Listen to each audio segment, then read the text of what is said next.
Greetings, my name is Timothy Halloran. I am a real-life, living being, human extraordinaire. And today is Wednesday, July 29th, 2020. In these videos, we talk about life, we talk about nature, we talk about the nature of the times, and our collective species evolutionary development as it is reflected through space-time.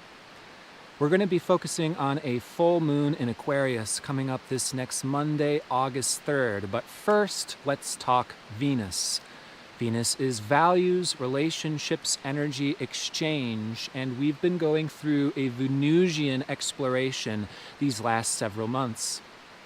Venus is just now completing a recent retrograde period in the sign of Gemini. Venus first entered Gemini in early April, and then Venus stationed direct 21 degrees Gemini from start to mid-May of this year. So Venus was in a square to Neptune in May time, and now just a couple days ago, Monday, July 22nd, Venus has pulled forward, and there has been a third completing square to Neptune, and now Venus is approaching the moon's north node, 28 degrees Gemini. They will conjoin Wednesday, August 5th, before Venus enters the sign of Cancer, Friday, August 7th.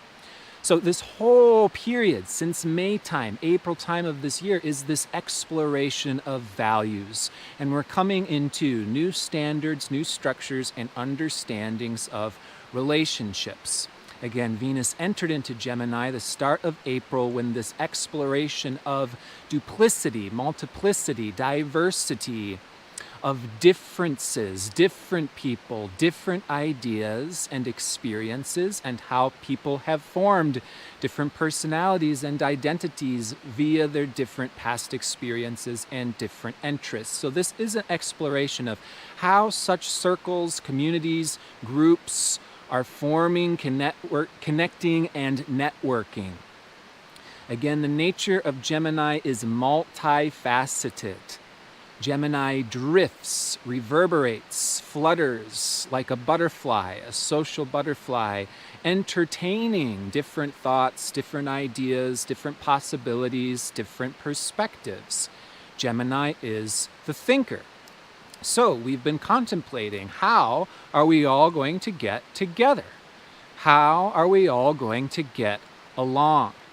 And as the moon's north node has now entered into Gemini since May, where the moon's nodes will remain through over this next year, there is this evolutionary intention to find the creative solutions to connect and communicate with other like minds. Again, in May, Venus stationed retrograde square to Neptune. So May was the beginning of a tremendous pausing, an unraveling, an investigation. Who are we? Who are they? What are we doing together? Where do I begin? Where do they begin? Where do I end? Etc. Venus square to Neptune can be tremendously uncertain, confusing, as well as deeply spiritual, romantic, and tugging of the heartstrings. You know, Venus is like, it's sometimes Venus square Neptune's like being swept off our feet, or there's this, kind of beckoning towards our own creative center, our own higher self. This is the heart being ruled by both Venus and Neptune. But while they come together in a square, again, it's almost like there's a fog machine, there's a mystical, romantic uncertainty, and that can be explored. It can be something that's inspiring and filling us up, so long as we aren't taking it too seriously, putting all our eggs in one basket, etc. Now, this last month, the second half of July, I should say, into the first week of August, asteroid Juno, the partnership asteroid, has been in the sign of Libra, opposite to Mars. And this also brings up this relationship dichotomy, how to be together, connected, collaborative, sharing, and at the same time, be free, be independent, be ourself, and honor our own independent needs. So there's been a lot of this exploration. Again, with Venus square to Neptune, I don't necessarily recommend us put all our eggs in one basket or sign any 30-year contracts. And yet this exploration of our hearts, creativity, femininity, relationship, connection is very valuable. Spiritually, creatively inspiring. Again, we can have our hearts being touched these weeks, especially in direct correlation to our willingness and our capability to let things go, to let things flow, to accept the flow of life, to surrender to fate in a certain sense. You know, Neptune is this ultimate fate, this ultimate purpose that is outside of our control. So we can't be too forceful, and again, we cannot especially take things too seriously. Not with Venus and Gemini. In fact, there can be even a divine wisdom in some of this meandering, this flirtation, this uncertainty, and this discovering simply through this creative unraveling, this letting go and tuning into the divine flow, the trust fall, the leap of faith that is life. There is divine humor within this play. Yet this surrendering and opening is also leading us into some recognition now, as Venus is now completing this whole period of retrograde since April time. We can be recognizing our relationship needs, who we are, who the other is, how to be connecting and sharing with others. As Venus will be joining the moon's north node, again 28 degrees Gemini on August 5th, we may be getting more of a sense of direction. These are the people, these are the group, or at least these are the ideas. These are the possibilities of how we can live, how we can share our hearts, how we can share what we value with others, with other like minds, in a way that can be reciprocated, in a way that can be supportive. As Venus enters into Cancer Friday, August 7th, where she will remain through the start of September, we will be tuning into a little bit more of an emotional processing, reflecting, and incubating on these newly discovered and formed values. So to tune in and embody them in our own living space, our own home, in our own beingness, in a way that can be owned, in a way that can be acted on, in a way that's not just dreaming it, but also being it. Now, yesterday, Mercury was in an opposition with asteroid Palacetina, and coming up this next week, Mercury's opposite to Jupiter July 30th, and then opposite to Pluto August 1st. There is a deeply analytical, reflective, passionate, and penetrative mind, as well as some potential emotional revealing, real talk. What's really going on beneath the surface? What's really going on with family relations? The job requirements, the expectations and obligations coming from our world and society. This is the Cancer-Capricorn polarity, inner emotional, outer physical security axis. Is this really fulfilling us? Is this really working for us? Again, Mercury opposite to this Jupiter, Pluto, Palacetina can be deeply revealing and can also be real talk.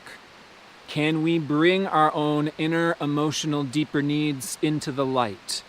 Is there a safe space, a supportive group, good friends for us to go there with? These are all essential human needs.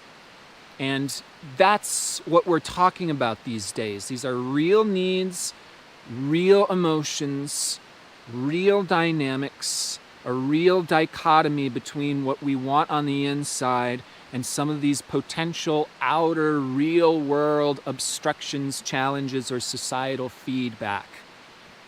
Mercury is coming into a conjunction with asteroid Vesta, 26 degrees Cancer, on August 3rd. This is the day of our full moon in Aquarius. That Mercury is still opposite to Saturn and Pluto. So there is a need and a capability for a tremendous self-reflection here, an introversion. And again, we're going into our inner child, our emotional experience, our feelings. How can we devote ourselves and our minds and our words in caring, nourishing, safe-feeling expressions.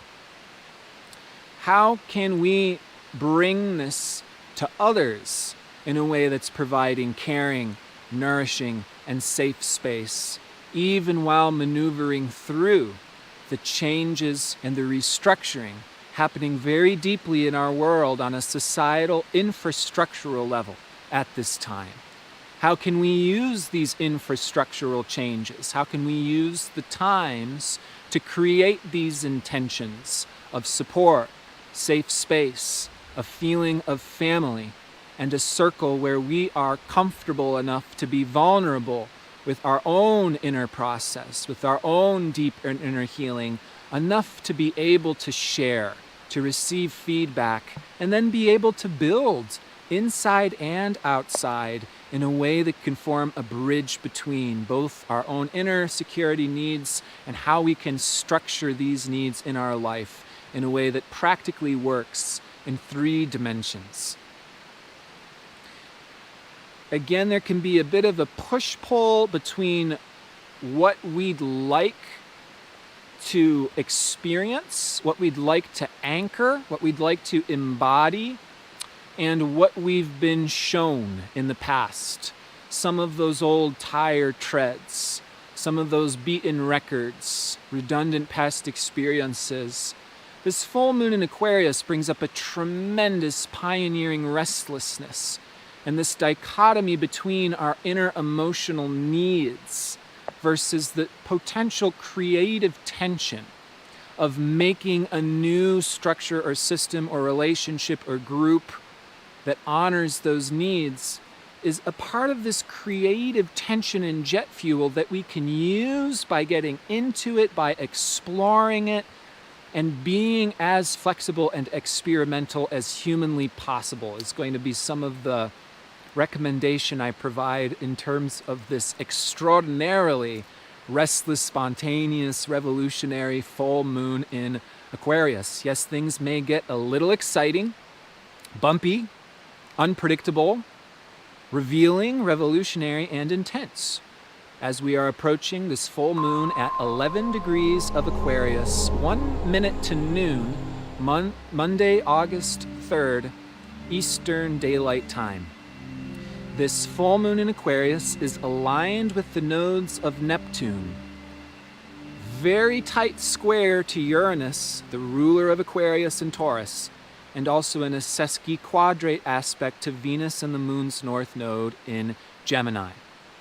Now, the full moon illuminates our inner feeling, emotional body, and through having our emotional body all the more illuminated, well, our emotions tend to be more apparent, more noticeable, and the full moon therefore brings an objectivity, an ability to see and feel all the more what's going on the inside.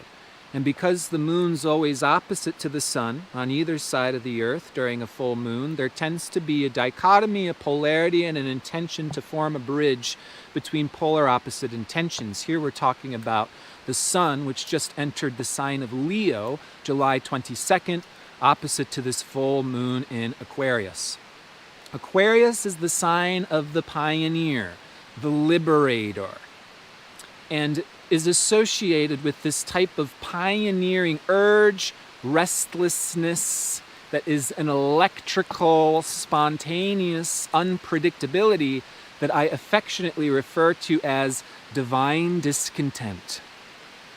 Divine discontent is the natural experience and feeling of the natural-born pioneer. It sounds something like, yeah, where we are is okay, it's getting by day, we're paying the bills, we've got the family, we've got the home, but you know what, it could be so much better, and we could be so much further, and the world could be so much more evolved, and the human species and society could be so much more evolved, and we could be living in paradise, and we could be living in utopia. That's Uranus, that's Aquarius. This is Prometheus, right? Prometheus steals divine fire from heaven, goes behind Zeus's back, says, I see the potential of humanity, whereas the rest of the gods regards humans as cretins, Uranus Aquarius sees the future potential of humanity and says, you know what, I'm going to steal this divine fire from heaven and gift this to humanity. Prometheus can only see into the future. And this is where we may be experiencing this emotional reactivity or intensity or divine discontent. Like, let's get going. Let's break free. Let's get out of the norm. When we're feeling a great degree of Aquarius or Uranus, we tend to start to feel more limited.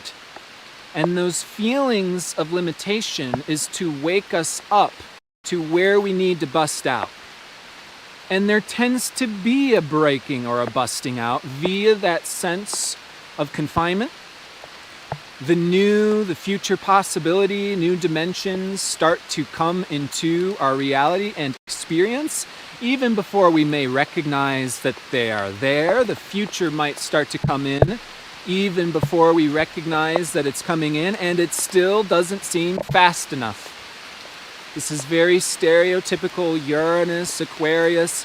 Keep going, keep going, keep going, keep going. So again, this is a full moon in Aquarius ruled by Uranus in a third quarter square to Uranus. I hope you can hear everything okay with the rain.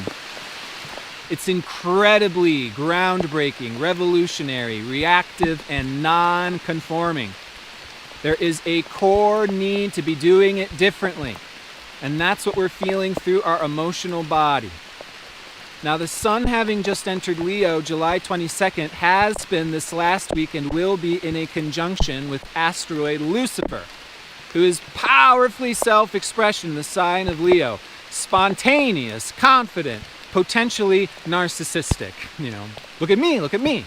Who needs him anyways when I got me? Who needs the old anyways when I got me? As an example of speaking with pretense, who else here on YouTube mentions that, or that this full moon is sesquiquadrate to Venus North Node in Gemini? This presents an interesting dichotomy between the new forming relationship and group dynamics that we mentioned at the front of this video, and the radical need for change that can be experienced emotionally and never seems fast enough, experienced by this full moon in Aquarius. Like, it just doesn't seem to fit perfectly. And that's okay, as this is a full moon in Aquarius of divine experimentation and liberation and release, as opposed to having it all figured out. We want to be as experimental, as much open road. We are mad scientists mixing and matching different chemicals, and it's all trial and error. We're going to see what's going to react. We're going to see what's going to change colors. And we want that level of flexibility. We want to make a billion mistakes in order for that one brilliant eureka moment to make it all come together, to make it all worthwhile. Our ability and willingness to communicate and address the heart of the matter is what will allow us to discover the portals, doorways, people, activities that are just beginning to open. This full moon in Aquarius is also in a beautiful trine with asteroid Juno in Libra. There is a creative and collaborative potential in this divine experimentation, made especially apparent in our ability to surrender to this alchemical process. We have to experiment, we have to let go, we have to see what's going to happen, we have to learn through trial and error. It's not personal. Leo takes things very personal. I'm a very Leo person. I take things very personally. Aquarius is like, it's just a chemical reaction, dude. It's not you. It's dynamics. It's like A plus B equals C. You add a little bit of this, something reacts. You subtract a little bit of this, something reacts. It's dynamics. And from this more objective, distance, detached perspective, we can approach our relationships, these new forming groups and directions, in a way that embraces this alchemical potential need to experiment. And this is where things can really become powerful. This full moon also aligns with the nodes of Neptune.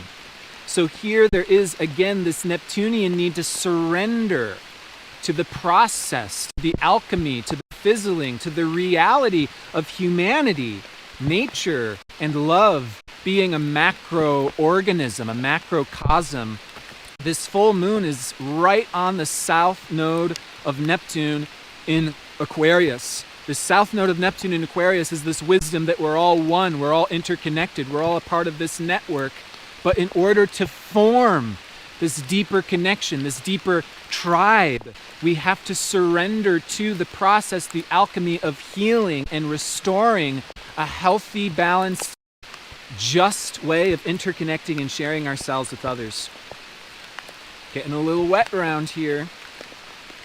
Okay, so full moon in Aquarius on the south node of Neptune is reflecting back to the ancient missing core need for tribe, for humanity to function as a community and to break any chains of oppression that restrict ourselves from being our own spontaneous, natural-born self.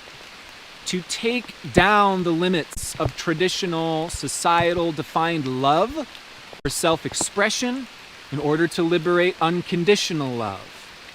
The wisdom that all of us are stars in an ocean of light. That's Leo, Aquarius, reality, polarity, nature.